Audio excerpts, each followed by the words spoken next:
नमस्कार मित्रांनो, इथे या स्क्रीनकडे बघा. आता एक एक करून तुमच्या समोर येतील काही नावं आणि फोटो. या सगळ्यांना तुम्ही आधीपासूनच ओळखता. आता तुम्ही सांगा, या सगळ्यांमधली समान गोष्ट कोणती आहे? चला काउंट करतो, सगळ्यांनी एकत्र सांगा.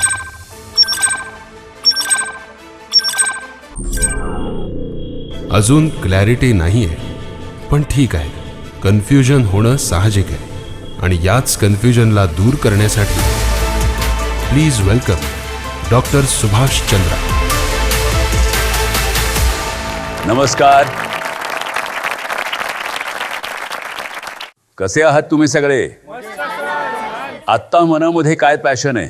प्रत्येकासाठी पॅशनचा अर्थ वेगळा असू शकतो. गरज नाही की सारखाच पाहिजे असं. सर, जी जीवनाला एक नवी वाट दाखवेल.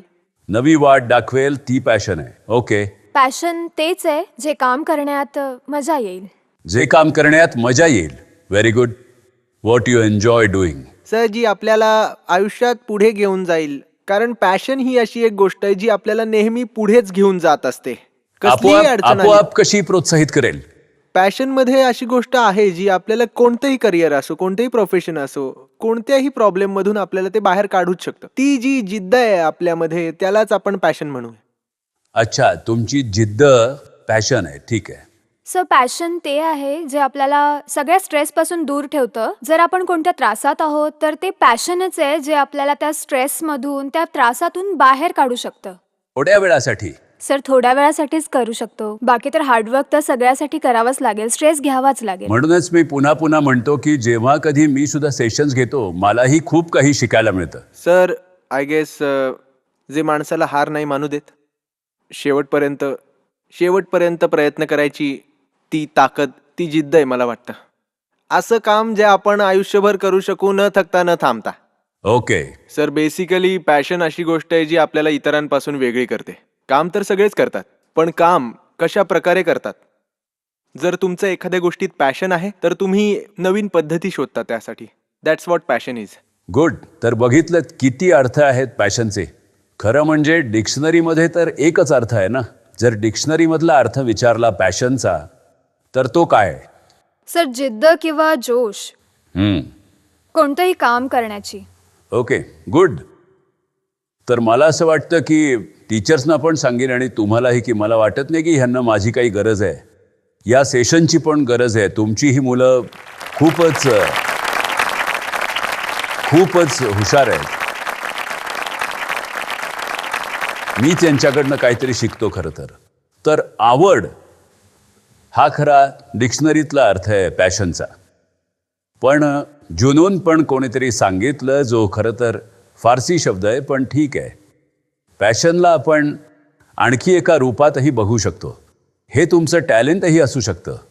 आणि टॅलेंट कोणतं जे तुमच्यात जन्मजात आहे. मी एकदा हार्वर्डमध्ये गेलो होतो लेक्चर घेण्यासाठी, आजपासून 12-14 वर्षांपूर्वी. तिथे हार्वर्ड एक कोर्ससुद्धा घेतं. टॅलेंट शिकवायचे ते $50,000 घेतात. तर मी चॅलेंज केलं त्यांना. मी म्हणलं की हे तर चुकीचं बोलताय तुम्ही, फसवणूक आहे ही. जितकं काही मी वाचलंय आणि अभ्यासलंय, टॅलेंट हे जन्मजातच असतं. तुम्ही शिक्षण देऊ शकता, ज्ञान देऊ शकता. ज्ञान तुम्ही पुस्तकांमधनं मिळवू शकता, तुम्ही पुस्तकांमधनं शिकता, पण टॅलेंट नाही. टॅलेंट जर तुमच्याकडे आहे एखाद्या गोष्टीचं तर आहे, नाही तर नाही आहे. आणि टॅलेंट म्हणजे जसं मगाशी कोणी म्हणालं, असं काम जे तुम्हाला पुन्हा पुन्हा करावंसं वाटतं. आणि टॅलेंट याच कामाच्या आसपास कुठेतरी आहे. असेही किस्से ऐकायला मिळाले की एखादा मनुष्य पूर्ण आयुष्य एखाद्या फॅक्टरीमध्ये ऑपरेटर म्हणून राहिला किंवा सेल्स ऑफिसर झाला, मोठा ऑफिसरही झाला. रिटायर झाल्यानंतर त्याला कळलं की त्याचं जे खरं पॅशन होतं ते गिटार वाजवण्याचं होतं किंवा काहीतरी वेगळं. आणि त्यात ते खूप पुढे गेले. तुम्हालाही कधी ना कधी असं जाणवलं असेल की तुमचं टॅलेंट खरं तर काहीतरी वेगळं आहे आणि तुम्ही आत्ता करताय काहीतरी वेगळंच. हां सर, मला कधी-कधी हे फील होतं, की मी करतेय आत्ता BBA, पण मला जास्त इंटरेस्ट डान्समध्ये आहे. तुला अजूनही असं वाटतं? येस. सध्या मी एक पार्ट टाईम क्लास रन करतेय, जो 6:30 नंतर करते. 1.5 तास शिकवते मी डान्स. डान्स शिकवतेस, व्हेरी हो. गुड. म्हणजे तू तुझी पॅशन परसू करतेस कुठल्या ना कुठल्या रूपात. येस. हो सर. Very good. सर मी BBA करतोय, पण मला आता आर्टमध्ये इंटरेस्ट आहे आणि त्यामुळे अच्छा. आणि माझी फॅमिली पण सपोर्ट करते या सगळ्यासाठी. पण स्कोप मला त्या फील्डमध्ये जास्त दिसत नव्हता, म्हणून मी त्या पॅशनला फॉलो नाही करू शकलो. कशाचा स्कोप दिसला नाही तुम्हाला? मी विचार करतो की ज्याला आर्ट वर्क येतं त्याला व्हिडिओ किंवा फोटोग्राफी यायलाच पाहिजे असं काही नाहीये. असं तर अजिबातच नाहीये. हा तुझा गैरसमज आहे की आर्ट करणारी व्यक्ती जास्त पैसे नाही कमवू शकत. तुझा मुद्दा पैशांचाच आहे ना? सर पैसा मी नाही विचार केला, कारण मला त्यात आनंद मिळतो म्हणून पैसा मॅटर नाही करत तिथे मला. पण मला माझं त्यात फेम किंवा स्वतःचा स्कोप दिसतो म्हणून मी ते नक्की करू शकशील. जे आर्टमध्ये करू शकशील ते इथे नाही करू शकणार. हा, पैशांबद्दल बोलत असशील तर मी मान्य करू शकतो काही प्रमाणात, पण तू तुझी पॅशन परसू केली पाहिजेस आणि तू त्यात पुढे जाशील. सर जसं की मला सगळ्यात जास्त आवडतं किंवा मला जे पॅशन आहे ते पॉलिटिकल नॉलेज गेन करणं आहे. म्हणजे जे काही आजूबाजूला होतंय, म्हणजे जे नॅशनल पॉलिटिक्समध्ये जे काही होतंय ते मला सगळ्यात जास्त आवडतं वाचायला वगैरे. आणि हे मला जे सगळं समजलं ते मला समजलं डिसेंबरमध्ये. कसं समजलं तुला हे डिसेंबरमध्ये? काय असं झालं तुझ्याबरोबर ज्यामुळे तुला हे समजलं? जेव्हा 2024 लोकसभा इलेक्शन झालं तेव्हा मी TV पाहत होतो, तेव्हा मला हे सगळं नॉलेज मिळालं. त्याआधी माहीत नव्हतं हे सगळं. पण जेव्हा मी ते सगळं पाहिलं तेव्हा बऱ्याच पॉलिटिकल पार्टीजबद्दल वाचलं, त्यांच्याबद्दल ऐकलं. ती जी स्टेट हिस्ट्री आहे, नॅशनल हिस्ट्री आहे त्याबद्दल वाचलं, तेव्हा मला आनंद झाला. तेव्हा मला कळालं. तेव्हा तुला कळलं. बघितलं कसं शोधून काढलं त्याने. ओके, पण तरीही अजून काम करा यावर. असं होऊ शकतं की वरवर पाहता तुला हे पॅशन वाटलं असेल किंवा चांगलं वाटलं असेल. आवश्यक नाहीये अजूनही की हेच तुझं पॅशन असेल. सर ॲक्च्युली माझं पॅशन शूटिंगमध्ये आहे. मी स्टेट लेवलची शूटिंग प्लेअर पण आहे. इनफॅक्ट मी नॅशनलसाठी सिलेक्ट पण झाले होते, पण माझ्या पेरेंट्सने मला नाही म्हटलं. मग मी पण जास्त प्रयत्न नाही केला. मग मला इथे BBA करण्यासाठी पाठवलं, ज्याचा मला खूप पश्चाताप होतो की मी गेले असते तर आता मी नॅशनल खेळत असते. किती वेळ झालाय या गोष्टीला? सर या गोष्टीला जास्त वेळ नाही झालाय. आता 12thचीच गोष्ट आहे. आता 1 वर्ष मग झालं. आताही जाऊ शकतेस. अजून काही उशीर नाही झाला. सर उशीर नाही झाला, पण आता कदाचित नाही होणार, कारण मी स्टडीजवर फोकस करतेय. आणि जर नाही झालं तर आणखीन एकदा पश्चाताप होईल की नाही झालं. ओके, पण ठीक आहे. निदान तुला माहिती आहे की तुझं पॅशन कुठे होतं आणि तू काय करतेस. पण मला आशा आहे की तू हे पण एन्जॉय करतेस. सर मला जाणून घ्यायचंय, तुम्ही आता पॅशनबद्दल बोलत होतात, कसं चूज करायचं आपलं पॅशन कोणतं आहे. मी खूप गोष्टी एक्सप्लोअर करतेय, पण आता मला कसं कळेल की मी 2nd इयरमध्ये आले तर आता मला माझ्यासाठी कोणता मार्ग निवडायचा आहे, त्या दिशेने पुढे जायचंय. कसं ओळखू माझं पॅशन काय आहे. तुमचं पॅशन म्हणजे जसं मी सांगितलं तुम्हाला की जी गोष्ट तुम्हाला वारंवार करावीशी वाटते किंवा जी करायला तुला मजा येते, ज्यामध्ये आनंद मिळतो, मग त्याच्या आसपासच तुम्ही शोधा. तुम्हाला सापडेल आणि तुमचं तुम्हालाच सापडेल. पॅशन बद्दल तुम्हाला एका अर्थी ही चांगली बाबही आहे आणि थोडंसं आपल्या देशामधलं दुर्भाग्यही आहे. प्रॉडेजी चिल्ड्रन याबद्दल माहिती आहे? प्रॉडेजी चिल्ड्रन कोणाला म्हणतात? तुमचं मूल 2, 3, 4 वर्षाचं जरी असेल, तुम्ही त्याला बघाल तर तो चंचल जास्त असेल, त्याच्यामध्ये काही ना काही वेगळी खूबी दिसेल. एकदा तो एक पान वाचेल इतिहासाचं वगैरे आणि त्याला सगळं लक्षात राहील एकदाच. दुसऱ्यांदा वाचायची गरज नाही. लहानपणापासून त्याला मॅथमॅटिक्स वाचलं नसेल तरीही येत असेल, असेही किस्से ऐकले असतील तुम्ही की तो 6-7 वर्षाचा मुलगा, त्याला रामायण पाठ आहे, वाचलं असेल तुम्ही. आणि आय एम शुअर की तुमच्या बाबतीतही कधी ना कधी असं काहीतरी झालं असेल. अशा मुलांना प्रॉडिजी चिल्ड्रन असं म्हणतात.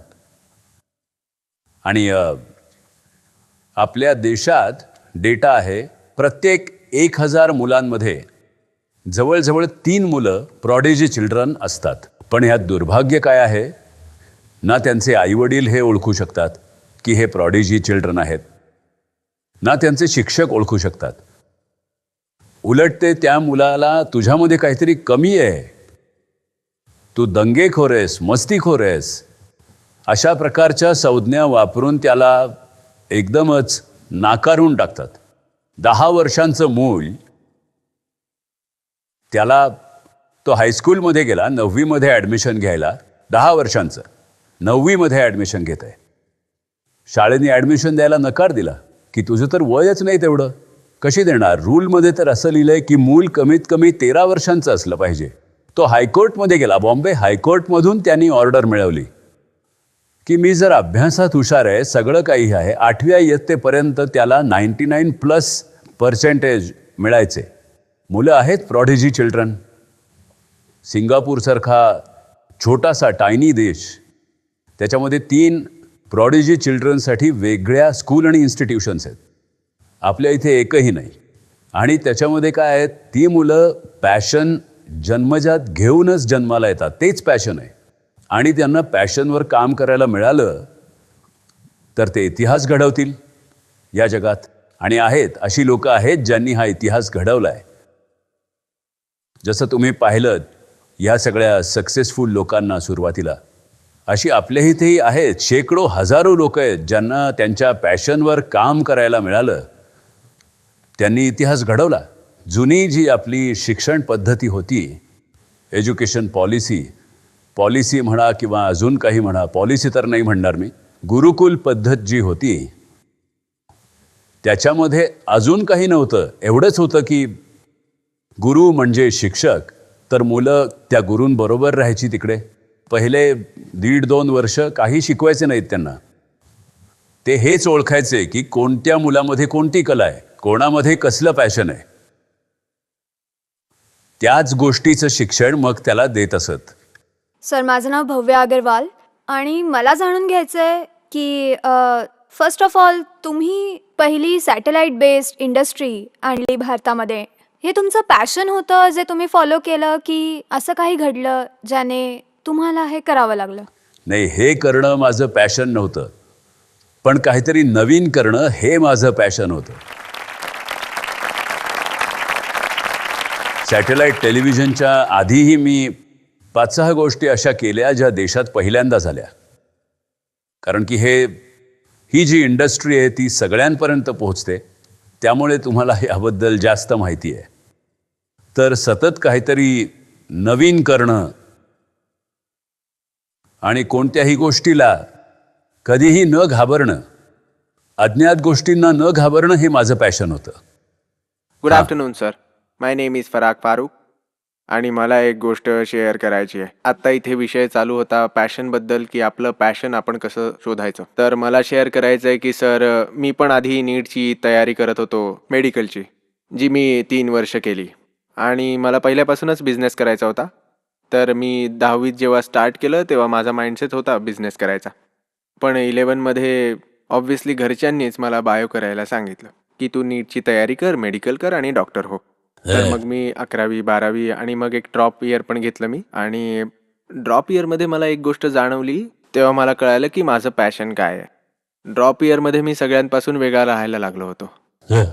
तर त्यावेळी मला एक रिअलायझेशन झालं की कोणतीही गोष्ट जर तुम्ही एक 40 दिवस जर तुम्ही एखादी गोष्ट करू शकत नसाल तर 40 वर्ष कशी करू शकाल. ही गोष्ट मी माझ्या घरच्यांना सांगितली, माझ्या पेरेंट्सला सांगितली. आणि मग त्यांनाही हे रिअलाईज झालं की हा जे बोलतोय ते बरोबर बोलतोय. मग तेही मला म्हणाले की तुला जे करायचं ते करू शकतोस तू. तर हाच होता माझा एक्सपिरियन्स की पॅशन काय असतं हे मला तिथून कळालं. मग काय पॅशन सापडलं? सर, मला बिझनेस करायचा आहे आणि स्वतःची कंपनी सुरू करायची आहे. Okay, very good. ते तुला तिथून समजलं. हां सर. मग जेव्हा बिझनेस करशील तोही तसाच असेल. रोज उठून तू आपल्या बिझनेससाठी ऑफिसमध्ये जाशील, रोज तोच बिझनेस करशील, त्याला एक्सपॅन्ड करशील. सर ऑब्व्हियसली, कारण की सगळी कामं तशीच असतात. तुम्ही कोणतंही काम कराल तेव्हा तुम्हाला एक रुटीन फॉलो करावंच लागतं, डिसिप्लिन फॉलो करायला लागतो. मी एक कोट वाचला होता की जर तुम्ही डिसिप्लिन नसाल जर तुम्ही डिसिप्लिन्ड असाल तर सक्सेसफुल होण्याची गॅरंटी आहे पण आणि नाही पण. पण जर तुमच्यामध्ये डिसिप्लिन नाही आहे तर तुम्ही फॉर शुअर सक्सेसफुल नाही होणार. तर डिसिप्लिन तुम्हाला प्रत्येक गोष्टीत आणावंच लागेल. आणि जर तुमचं कोणत्या गोष्टीत पॅशन आहे तर डिसिप्लिनसाठी तुम्हाला वेगळे एफर्ट्स नाही टाकावे लागणार. वंडरफुल, व्हेरी वेल सेड. थँक्यू. तर लाईफस्टाईल ज्याचं आपण स्वप्न पाहत असतो आणि पॅशन आपल्याला त्यात दिसत नाहीत, एक प्रकारे क्लॅश करत असतं ते की जे पॅशन आपल्याला फॉलो करायचं आणि जे लाईफस्टाईल आपल्याला पाहिजे ते मिळवायला अवघड जातं. तर त्यात पॅशनला फॉलो करायचं की लाईफस्टाईलच्या मागे जायचं? असं होऊ नाही शकत. पॅशन आणि लाईफस्टाईलमध्ये कोणताही मतभेद नाही. तुम्ही असा विचार करत असाल तर तुम्ही चूक करताय की लाईफस्टाईल आणि पॅशनमध्ये काही मतभेद आहे. तुम्हाला कशी लाईफस्टाईल जगायला आवडेल, काय करायला आवडेल? सर पहिला मुद्दा इंटरनॅशनल फेमच्या बाबतीत येतो. इंटरनॅशनल फेमला सोडून जरी दिलं तरी मायथॉलॉजीमध्ये इंटरेस्ट मला जास्त आहे. कशामध्ये? मायथॉलॉजिकल, ज्या गोष्टी आपल्या हिस्ट्रीशी, इंडियन हिस्ट्रीशी जोडल्या गेलेल्या आहेत ते लोकांना समजावणं. की आता आपल्या इथे खूप कन्फ्युजन चालू आहे की कशी हिस्ट्री आहे, काय हिस्ट्री आहे, ते लोकांना दाखवणं. आणि सध्या मी जर्नलिझम करतोय तर मला थोडंसं लाईफस्टाईलमध्ये कॉन्फ्लिक्ट हे दिसतं की जर्नलिझम मी करेन, न्यूज इंडस्ट्री वगैरे गोष्टी माझ्या ओळखीच्या होतील ज्याच्यामध्ये माझा इंटरेस्ट आहे, पण मी हे सगळं लाईफस्टाईलला कसं जोडून घेऊ जेणेकरून मी लोकांपर्यंत हे सगळं पोहोचवू शकेन. ज्यात पैसे ही गोष्ट आहे की जर्नलिझम मध्ये किती पैसे आहेत ती गोष्ट मनात येते. यामध्ये मतभेद काय वाटतो तुम्हाला? पैसे असणारी लाईफस्टाईल आणि जर्नलिझम. नाही, असं नाहीये. त्यामध्ये पण मी हे म्हणतोय की तुम्ही जर जर्नलिझम केलं आणि जर तुम्हाला माहिती आहे की तुमचं पॅशन मायथॉलॉजी लोकांपर्यंत पोहोचवण्यात आहे, तर तुम्ही जर्नलिस्ट असून देखील मायथॉलॉजीबद्दल जे काही भ्रम आहेत ते दूर करा. दूर करून लोकांपुढे मांडा, समोर आणा. तुम्ही जी हे गोष्ट म्हणताय की ही मायथॉलॉजी आहे, मी म्हणतो की हा आपला इतिहास आहे. काय फरक आहे इतिहास आणि मायथॉलॉजीमध्ये? मायथॉलॉजीला आपण फक्त हे मानतो की हे मिथ आहे, हे झालं नाहीये, बनावटी आहे. शक्यता आहे की नसेल झालं. आणि हिस्ट्रीमध्ये आहे की हे झालेलंच आहे. हां, मग ह्याच्यावर जर्नलिझम करून इन्व्हेस्टिगेट करा. लाईफस्टाईल जर मी श्रीमंती बाबतीत बोललो तर मग या त्याच्यातही दोन मध्ये richness कॉन्फ्लिक्ट येईल. येतो ना. काहीच मतभेद नाहीये. जर तुम्ही असं काही रिसर्च केलं आणि लोकांसमोर मांडलं जे पहिल्यांदाच कोणीतरी रिसर्च केलंय, तर जग तुमच्या मागे धावेल, पैसेही येतील. आणि अजून एक गोष्ट लक्षात ठेवा, पैशाच्या मागे धावण्यामुळे कधीही पैसा मिळत नाही. ही म्हण आहे आपल्या इथे की काही गोष्टी निसर्गाने आपल्या नियंत्रणात ठेवल्या आहेत, बाकी गोष्टी माणसासाठी सोडल्या आहेत की तुला जे हवंय ते कर, तुला मुभा आहे काहीही करण्याची. तर काय त्या 4 गोष्टी? हानी, लाभ, जीवन, मरण. आणि यश अपयश हे विधीने आपल्या नियंत्रणात ठेवलंय. मेहनत तर करणं आपला धर्म आहे. त्याच्या फळाच्या रूपात पैसा तुमच्याकडे येईल. आणि हे तर आपण मानतोच की फळाच्या मागे धावून फळ कधीच मिळणार नाही. Hi sir. सर माझं ॲक्च्युली ऑब्झर्वेशन असं आहे की वडीलधाऱ्या माणसांनी आपल्यापर्यंत काही अशा गोष्टी पोहोचवल्यात ज्या खूप कन्फ्युजिंग आहेत. आणि आजकाल तरुणांना या सगळ्यामुळेच कन्फ्यूज व्हायला होतं की आपल्याला करायचंय काय ॲक्च्युअलमध्ये. असं बोलून जातील की हां, जेवढी चादर आहे तेवढेच पाय पसरा. पण का, म्हणजे असं का करायचंय ना की आपल्याला थोडी जास्त स्पेस हवी आहे तर डबल बेडशीट आणा, आरामात पाय पसरून झोपा. असंही होऊच शकतं ना. चादर पाय पसरण्याचं जे बोललास आणि सगळ्यांनी टाळ्याही वाजवल्या, आणि डबल बेडचं जे बोललास, डबल बेडशीटबद्दल, तर तू केवळ जे म्हणलं गेलंय केवळ त्यालाच तू वरवर शाब्दिक अर्थ पाहून कन्फ्यूज होतोयस. ते तसं म्हणण्यामागचा भाव काय आहे, त्याचा अर्थ काय आहे, ते तुला जाणून घ्यावं लागेल. आणि त्यासाठी थोडी मेहनत करावी लागेल. अंथरूण पाहून पाय पसरावेत. ते यासाठी म्हणलंय त्यांनी की जेवढे पैसे तुमच्याजवळ असतील त्यापेक्षा जास्त कमिट करू नका. त्यापेक्षा जास्त खर्च करू नका, नाहीतर कर्जबाजारी व्हायला होईल. कर्जबाजारी व्हाल, कर्ज चुकवता येणार नाही, डिप्रेशनमध्ये जाल, आणखी त्रास होईल. या म्हणींच्या मागे भावार्थ काय आहे, भाव काय आहे, काय कारणाने ते म्हणलंय हे समजून घ्या. गुड आफ्टरनून सर, मायसेल्फ नव्याका आणि मी BBA मध्ये आहे. सर माझा प्रश्न हा आहे की आपण फायनान्शियल स्टेबिलिटी व्यतिरिक्त सक्सेस कसा मोजू शकतो? चांगला प्रश्न आहे हा. सक्सेस आणि त्याबरोबरच फायनान्शियल सक्सेस वगैरे, पण त्याने तुम्हाला चांगलं माणूस बनवलं का? त्यातून तुम्ही हे शिकलात का की कृतज्ञ राहणं, ज्यामुळे तुम्हाला सक्सेस मिळाला आहे त्या सक्सेस मागची कारणं तुम्ही त्यामुळे तुम्ही एक शांत व्यक्ती, एक संयमी व्यक्ती झालायत का? की अजूनही तुमच्या डोक्यामध्ये राग आहे? तर बऱ्याच गोष्टी असतात एका सक्सेसफुल व्यक्तीच्या मागे. एक म्हण आहे की जर तुम्ही कन्फ्यूज झालात की जेव्हा झाडावर फळं लागतात तेव्हा झाड खाली झुकतं, याचा अगदी शाब्दिक अर्थ तुम्ही घेतलात तर तुम्हाला काहीच साधणार नाही, काही सापडणार नाही.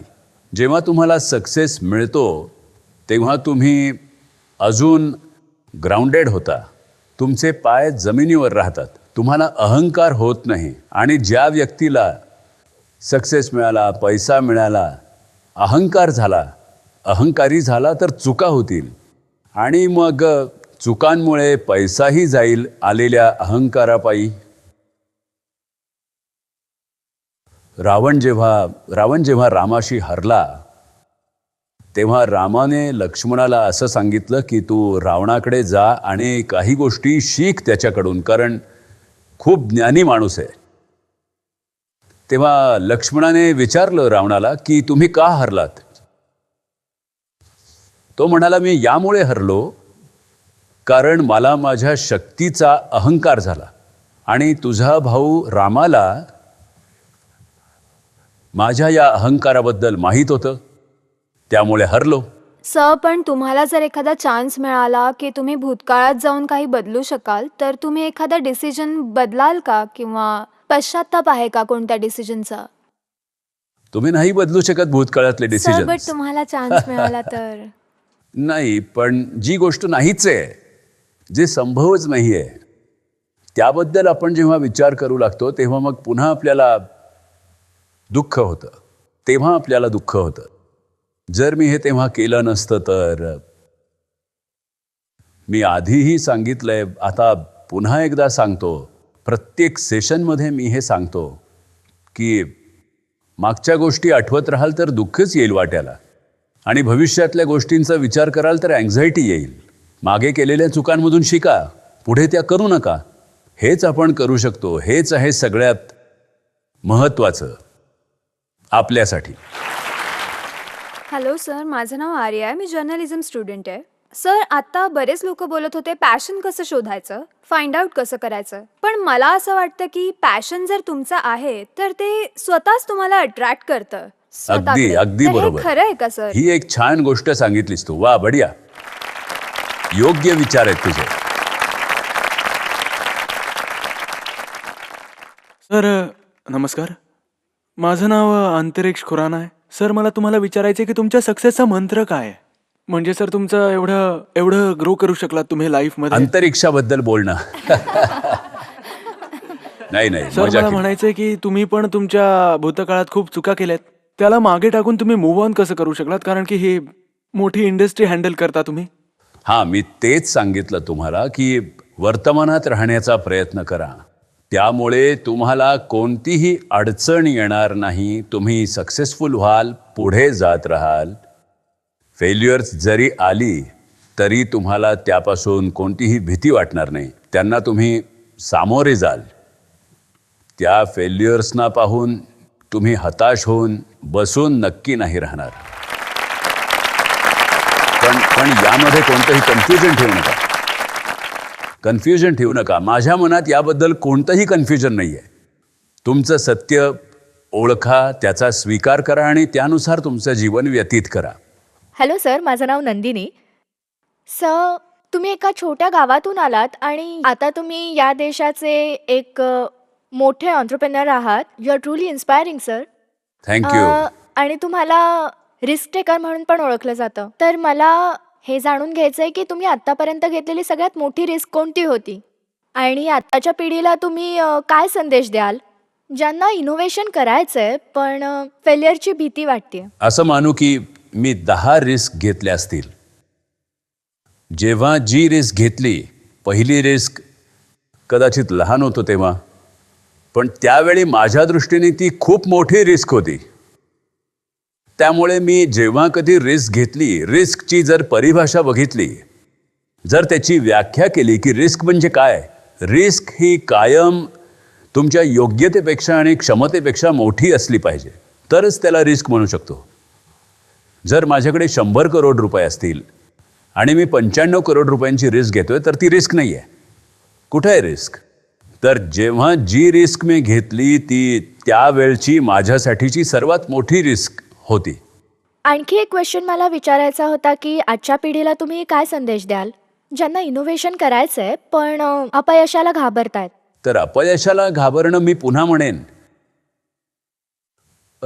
की तुम्ही भविष्याचा विचार करताय, म्हणूनच तुम्ही घाबरताय की मी फेल झालो तर काय करणार मग, यामुळेच तुम्हाला भीती वाटते. आणि एकदा भीती माणसाच्या मनात आली ना की ती प्रत्येक क्षणागणिक वाढतच जाते. कधीही तुम्ही जर का पाहिलं, मला एक मजेची पण गोष्ट आहे, पण भीतीबद्दलही सांगितलं आहे याच्यामध्ये. मी माझ्या वेळेची गोष्ट सांगतोय, म्हणजे मी बोलतोय साधारण त्या काळचं सांगतोय, 65 किंवा 68 सालची. तुमच्यापैकी कोणाचा जन्मही नसेल झाला तेव्हा. तर त्या काळी मी हिसार, हरियाणामध्ये राहत होतो. तेव्हा माझे पालक सिनेमाला जाणं वाईट मानत असत. आजकाल नाही मानत असं, पण त्यावेळी सिनेमाला जाणं चुकीचं होतं. पण तेव्हा आमच्या घरामध्ये माझ्याच वयाचा दुसराही एक मुलगा होता. तर आम्ही काय करायचो, फर्स्ट हाफमध्ये पिक्चर तो बघायचा आणि सेकंड हाफला मी पिक्चर बघायचो. आणि दुसऱ्या दिवशी किंवा नंतर फर्स्ट हाफला मी जायचो आणि सेकंड हाफला तो जायचा, असं चालायचं. तेव्हा घरच्यांना कळायचं नाही, तर 3 तास बाहेर गेलं तर लगेचच कळेल. भीती वाटायची की रागवतील हे कळलं तर भीती काय आहे. आणि जेव्हा की माहिती आहे की घरच्यांना आज कळणार नाही आहे, मी 1.5 तास बाहेर होतो ना, मी काहीही बहाणा करू शकतो. पण मनात जी भीती असायची ती एवढी वाढत जायची, जोपर्यंत थिएटरपासून घरी यायला 5 मिनिटं लागायची तोपर्यंत भीती एवढी वाढत जायची की ती चेहऱ्यावर दिसायची. अक्षरशः कळायचं की मी किती घाबरलोय पालकांना. आणि ते लगेच पकडायचं की कुठे गेला होतास इतका वेळ, नक्की काहीतरी गडबड आहे. तर म्हणूनच मी म्हणतो की भीती ही एक अशी गोष्ट आहे जी भविष्यामध्ये होणार असते. त्याला आपण मानू लागतो की ती गोष्ट झालीच आहे. जे काही वाईट व्हायचं आहे भविष्यात, ज्याची आपल्याला भीती वाटते आज, आणि ती भीती वाढतच जाऊ लागली तर तुम्ही नक्की अपयशी होणार. ती भीती तिचं काम व्यवस्थित करणार आणि ज्या गोष्टीची तुम्हाला भीती होती ती गोष्ट खरी होणार. म्हणून मी म्हणतो की घाबरू नका, भविष्याची भीती बाळगूच नका. सर, माझा हा प्रश्न होता की जेव्हा आम्ही पॅशनला फॉलो करतो तेव्हा अनेक लोक आम्हाला क्रिटिसाइज करतात. अनेकदा असं होतं की आमचे पेरेंट्सच आमच्या विरोधात जातात. तर त्यावेळी आम्हाला सिच्युएशन कशी हँडल केली पाहिजे? कुछ तो लोग कहेंगे, लोगों का काम है कहना है, छोडो बेकार की बातों में, असं आहे ना गाणं. तर म्हणूनच हे बघा, लोकांचं म्हणणं त्याकडे दुर्लक्ष करा. मनाला बरोबर वाटेल ते करा. मन तुमचं साफ ठेवा, शुद्ध ठेवा आणि काम करा. लोकांच्या मताने तुम्ही काम कराल किंवा नाही सुद्धा करणार तर जीवनात काही करू शकणार नाही. आणि असं काम करूच नका ज्यामुळे चार चौघांमध्ये तुमची मान खाली जाईल. बाकी चिंता करू नका, कोणाला काय म्हणायचं ते म्हणू दे. व्हेरी बोला. Good afternoon sir. माझं नाव भूमी आहे आणि लहानपणापासूनच माझे जे वडील आहेत त्यांनी मला शिकवलं होतं की कर्मावर लक्ष द्यायचं आहे आणि फळाची चिंता नाही करायची. कोणतंही काम चांगलं किंवा वाईट नसतं, फक्त वेळ कधी कधी वाईट असते. तर हाच विचार घेऊन मी कॉलेजला आले होते आणि मला ज्या काही संधी मिळतील त्या मी सगळ्या घेते. कारण हेच शिकवलं गेलंय की कुठलं काम घेऊ नकोस आणि जर घेणार असेल तर पूर्ण कर. तर मला कधी असं वाटलं नाही की कुठलंही काम केलं तरी हे माझं पॅशन आहे किंवा हे मला खूपच आवडलं. तर तेच शिकलंय की काम कुठलंही चांगलं किंवा वाईट नसतं, फक्त मन आज नाही लागत आहे किंवा वेगळं काहीतरी करायचंय. तर मला हे कधी कळालं नाही की अशी एखादी स्थिरता किंवा माझं एखादं पॅशन जे मी लाईफ टाईम करू शकेन ते मी कसं शोधू. हेच हेच पॅशन आहे तुमचं.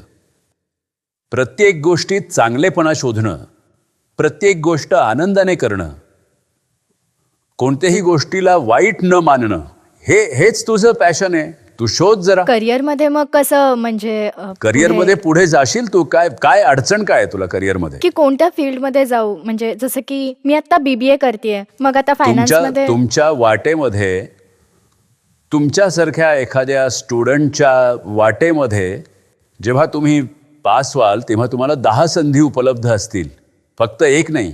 जो दुर्बल असेल त्याला एक संधी शोधायला पण अडचण येईल. तुम्हाला 5 मिळतील, त्याच्यामधलं जे आवडेल ते करा. आणि कळणार कसं की खरंच चांगली संधी कोणती जी आहे? तुमच्या मनाला चांगली वाटेल. मी पुन्हा पुन्हा सांगितलंय, पॅशन तेच आहे जे काम पुन्हा पुन्हा करायला तुमच्या मनाला आवडतं. ती आवड आहे तुमची. हे एक काम करायला मला खूप आवडतं, आवड आहे, करा. सर, आता तुम्ही जसं म्हणालात की आपल्याला मनाचं ऐकायला हवं, तर माझं मनच माझं सगळ्यात मोठं दुश्मन आहे. आता जेव्हा मी क्लास 12th मध्ये होते तेव्हा मी पूर्ण शिक्षण आर्ट्समधून घेतलं. त्यावेळी मला हिस्ट्रीमध्ये, पॉलिटिक्समध्ये खूप इंटरेस्ट होता. मला वाटलेलं मी लॉ करू शकते, हिस्ट्री पण करू शकते, इतकं काही नव्हतं. त्यानंतर जेव्हा गॅप मिळाला स्कूलिंगमध्ये त्यावेळी मी ट्रॅफिकिंगबद्दल ऐकलं. मग मला वाटलं मी आता NGO पण उघडू शकते. मग मी रायटिंग पण स्टार्ट केलं, म्हणजे नॉवेल्स, छोट्या मोठ्या कॉमिक रायटिंग वगैरे. मी कॉम्पिटिशनमध्ये पण पार्ट घेतला. मला वाटलं मी रायटर पण बनले. मग मी इथे आले. माझे बाबा म्हणाले की BBA कर. मी BBA साठी पण हो म्हटलं. मला थोडी भीती वाटली की यासाठी मी काही प्रिपरेशन केलं नाहीये, हे कसं होईल. मी इथे आले, कॉलेज स्टार्ट केलं. मला BBA मध्ये पण काही प्रॉब्लेम नाही आला, ते मी कंटिन्यू केलं. सगळे सब्जेक्ट चांगले वाटले. इथे मला एक पर्टिक्युलर सब्जेक्ट आवडला, IKS, इंडियन नॉलेज सिस्टम, जे आमचे पवन सर शिकवतात. ते पण मला खूप चांगलं वाटलं. इनफॅक्ट तो आता माझा फेवरेट सब्जेक्ट बनलाय. सो पवन सर आलेत का इथे? Okay, welcome, thank you.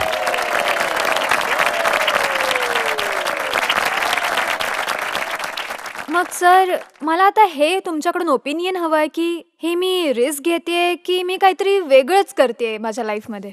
ती इंग्रजीमध्ये एक म्हण आहे ना, jack of all master of none.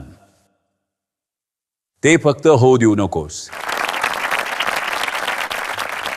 पण अष्टपैलू असणं हे माणसासाठी काही वाईट गोष्ट नाही आहे. असंही असू शकेल तू प्रॉडिजी चाइल्ड असशील, जे मी थोड्या वेळापूर्वी सांगितलं. Thank you sir. हां, मला खात्री आहे तू तुझ्या पालकांना एकदा विचार की लहान असताना तुझं वर्तन नेमकं कसं होतं. आणि असंही असू शकतं की जर ही गोष्ट खरी असेल तर तू आत्ता जे करतेस ते तू करत राहा वेगवेगळ्या क्षेत्रांमध्ये. Good afternoon sir. माझं नाव विवान आहे. जसं की तुम्ही आत्ता म्हणालात की कुछ तो लोग कहेंगे, लोगों का काम है कहना. पण सर, जेव्हा ते लोक बोलतात तेव्हा कुठे ना कुठे आपला कॉन्फिडन्स लो होऊन जातो. तर सर, आपण त्याला टॅकल कसं करायचं? आपण जेवढं हायली मोटिवेटेड असतो नेहमी, आपलं सर सगळं मोटिवेशन संपून जातं लोकांच्या बोलण्याने. सर, त्याला टॅकल कसं करायचं? यासाठी त्यांना इग्नोर करा. यासाठी तुम्हाला जास्त पॅशनेट व्हावं लागेल. जर तुमच्यामध्ये तेवढं पॅशन असेल तर तुम्ही म्हणाल की हा माझ्याबद्दल जे चुकीचं बोलतोय ते मी खोटं ठरवीन. तेवढं पॅशन ठेवा. Thank you sir. हळूहळू तुम्ही एकाला चुकीचं ठरवलं, दुसऱ्याला चुकीचं ठरवलं की तुम्ही परवा करणं बंद करात. काहीही म्हणू दे कोणालाही. मी मीडिया इंडस्ट्रीमध्ये आहे, तर अशी कोणती एक ॲडवाईस आहे जी तुम्ही कॉन्टेंट क्रिएटर्सला द्याल, जसं की त्यांनी ऑडियन्सशी कम्युनिकेट कसं करावं? अशी कोणती एक की ॲस्पेक्ट आहे जी तुम्ही तुमच्या इंडस्ट्रीमध्ये डिरेक्टली ऑडियन्सशी कनेक्ट करण्यासाठी वापरली. ज्या दिवशी एका कंटेंट क्रिएटरला असं वाटू लागेल की त्याला किंवा तिला कंटेंटबद्दल सगळं काही माहिती आहे, तो असेल त्यांच्या अपयशाचा दिवस.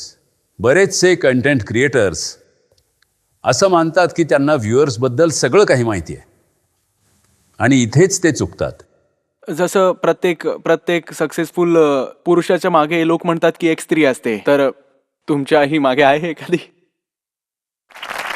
कसं आहे उत्तर हो असं आहे. माझी प्रिय पत्नी, जी कधीही चिडत नाही, मला उशीर झाला तरी ती पाठिंबा देते, मला विचारते की तुमचा दिवस कसा होता.